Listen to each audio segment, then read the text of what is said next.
べき力ですわ。では私の華麗なる戦いをお見せいたしましょう。私完璧ですわ。ノブレス・オブ・リーチュ、私を侮らないでほしいですわ。さらに強くなったのかしら。ならば責任もさらに重くなったわ。Hey everyone, this is Nitro. In this video, I am going to talk about the way to build Christiane, the new Princess Alliance faction buffing tank. Her basic role in the game is a permanent 2 guard range tank.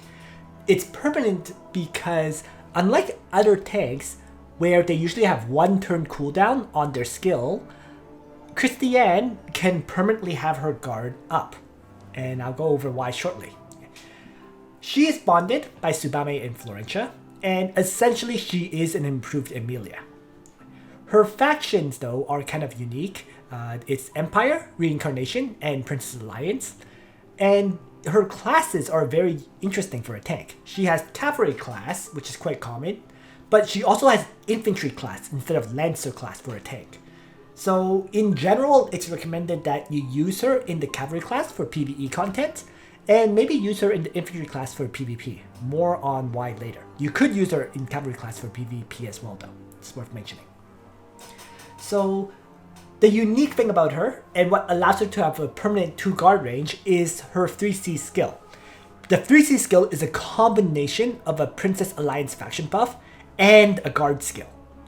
Because it combines both, she will get a guard skill that lasts 4 turns.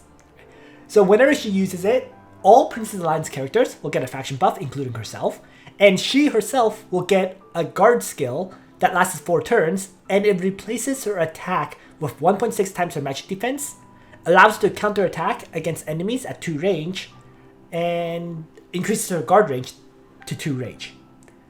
So the one thing that Emilia has that Christiane doesn't is that Emilia will guard at unlimited range. As long as you attack Emilia, she will counterattack. Christiane doesn't have that. She only guards at 2 range. But overall, given that she does act as a faction buffer for Princess Alliance, she's superior. In addition to this, due to her 3C skill acting as both a guard skill and a faction buff, it basically means she has a 3rd skill that she can bring any skill of her own choice, right? And she has 2 points to do so. So she has access to a wide variety of passives, like Magic Defense Command that increases magic defense for all nearby characters by 15%, Defense Command that increases defense of all nearby characters by 10%, her own Flower Formation passive that reduces magic damage and reduces chance of getting crit hits, and in addition to these, she can even bring a Justice skill, which is a 1.5 times damage attack skill, and it also replaces her attack with 1.6 times her magic defense.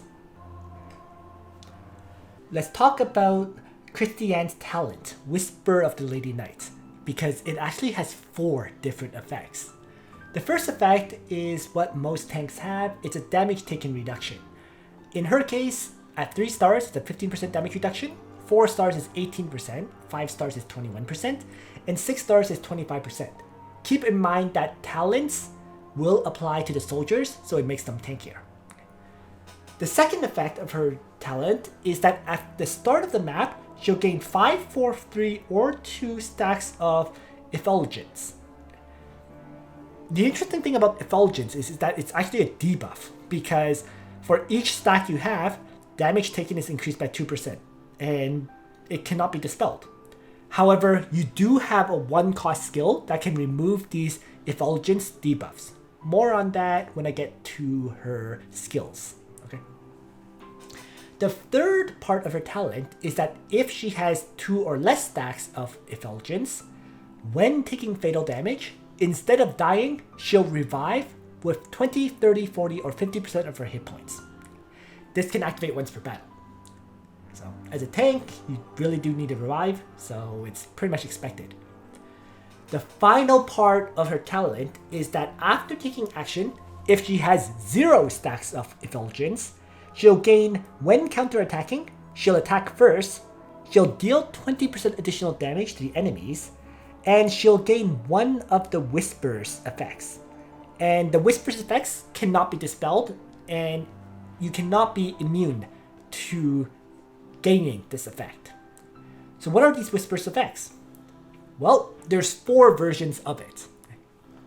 The first version is if she has at least one ally alive and all allies are female, she will gain the buff Lily, where all stats are increased by 5% except for hit points, and it'll also have a command effect where all friendly female heroes will gain 5% defense and magic defense. The second version of the Whispers effect is that if there's at least one ally alive and all allies are male. In this case, all stats except hit points are increased by 5% once again, but before being forced into battle, she'll deal fixed damage to the enemy equals to 0.5 times her magic defense. The third version of the Whispers effect is when she has no allies alive, so she's the last character surviving. In this case, the Whispers effect is that all stats are increased by 5% except for hit points once again, but in addition to that, when forced into battle, she'll deal 10% additional damage, and she will restore 20% hit points after combat. So that hit point restoration can be absolutely clutch. The final effect is none of the first 3 conditions are fulfilled, meaning you have allies alive that are a mix of male and female characters. In that case, she just gets all stats except for hit points are increased by 5%. No additional effect. So these Whispers effects are interesting because you can control which Whisper effect you get based on her 1-cost skill, Floral Realm. Alright. The Floral Realm skill is an active use skill, and every time you use it, you will lose one of those stacks of effulgence. Okay. There's 2 different versions of it. The first version of effulgence is that you can provide allies a buff that will decrease the AOE damage they take by 35%.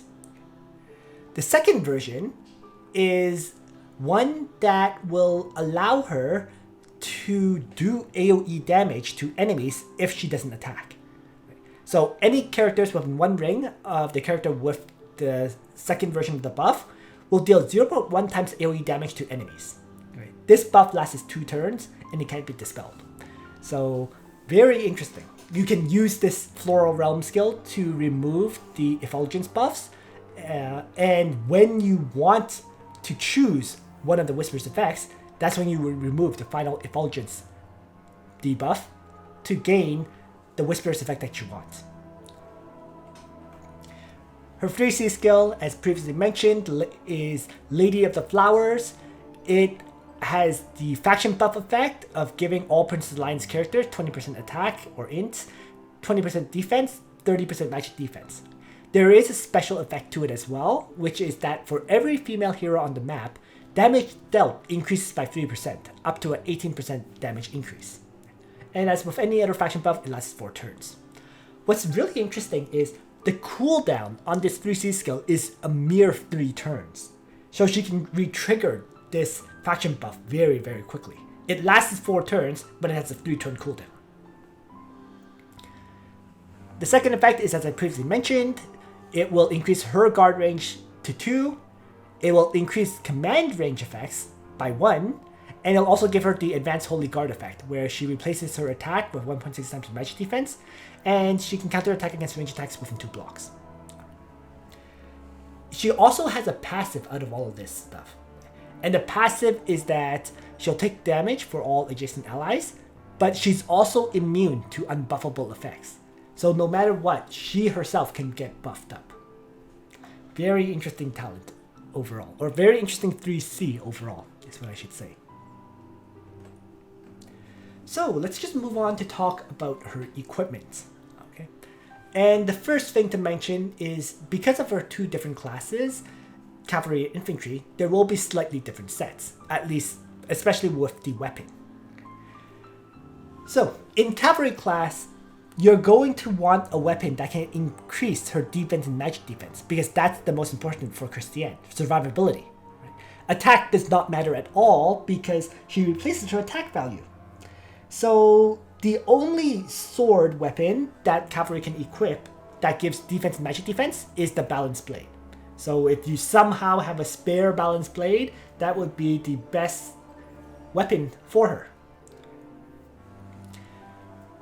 For the armor, assuming you're talking about PvE content, mirror armor is really good for her, because mirror armor will deal a fixed damage hit to the enemy that is based on her magic defense, and she has very high magic defense.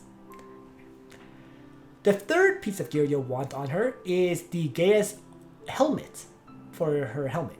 And the reason for that is because the Gaea's helmet increases her magic defense by 15% when she's attacked. That 15% magic defense increase will mean a lot more attack for her. So great piece of armor for her. It's actually interesting to note that the helmets for cavalry and infantry class characters, there is none that actually increases magic defense. I was really surprised by this, but yeah, there was not one that increases magic defense. So the Gaea's helmet is the only one that does, and only for melee combat. Or not for melee combat, only for when she gets engaged in combat, when she's attacked. I suspect she's eventually going to get an exclusive that will give her magic defense, but we'll see.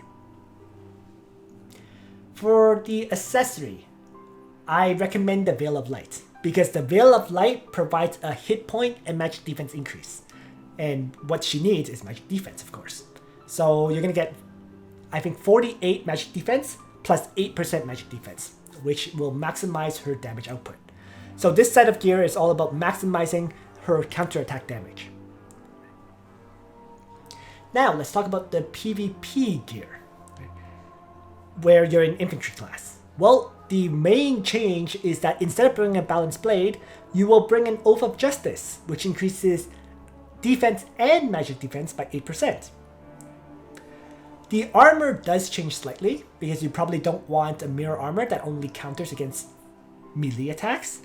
The best armor for survivability is definitely the Forbidden Armor, because the Forbidden Armor has a 30% trigger chance, and it will reduce damage by 20% for both ranged and melee attacks. In addition, the Forbidden Armor increases defense and magic defense by 5%. It's just about the only armor that increases magic defense for infantry and cavalry characters. So that's why it is such good armor for her. As for the helmet, doesn't really matter. You can bring Fury of Tyr, you can bring Aeneas' helmet, you can bring the Gaea's helmet. All three are equally viable. It's up to you which one you want to bring. Accessory wise is also quite open. It's the standard accessories for any tank. Which one you want is once again up to you. You can bring Blood Pact for immunity against cannot be healed. You can bring Swordsmith Metal for immunity to silence and immunity to fixed damage. Or you can bring an Overlord's Badge for immunity to mobility reduction effects. So all three are viable. Which one you bring is very much up to you.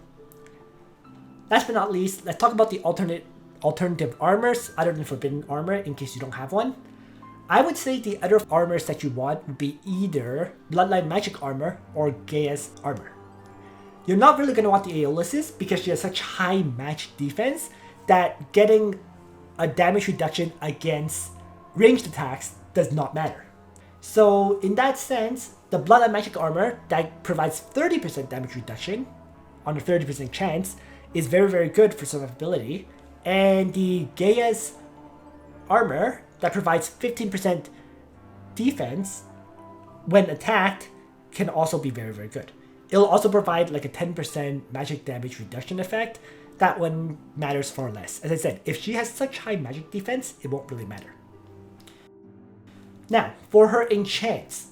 Her enchant is kind of rough because you're going to want all three stats of hit points, defense, and magic defense. It's because magic defense will increase her damage. Defense will increase her survivability against physical strikes.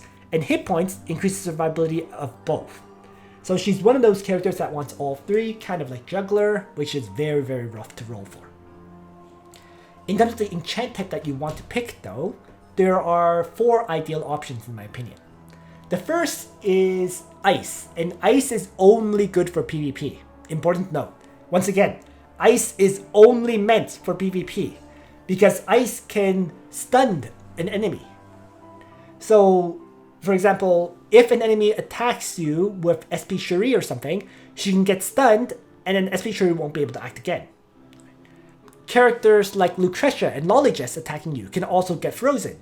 So, ice is a great enchant for completely demolishing the enemy strategy. Assuming they don't have a healer, of course.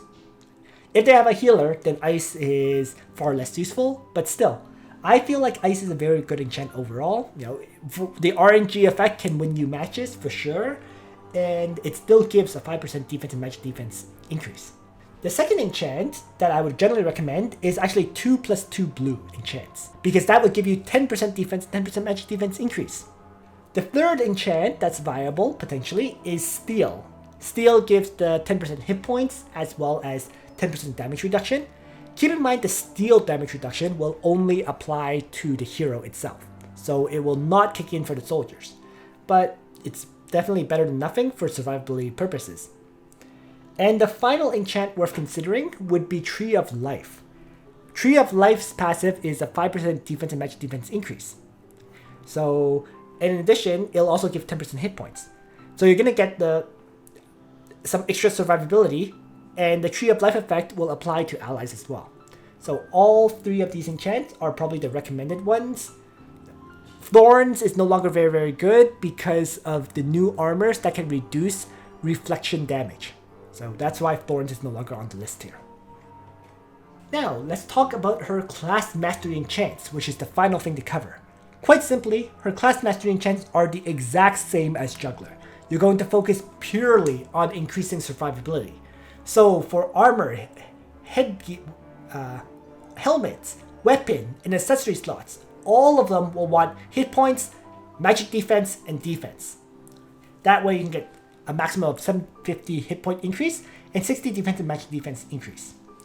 For the arena enchants, similarly, you're going to focus purely on survivability. So defense, magic defense, and hit points once again.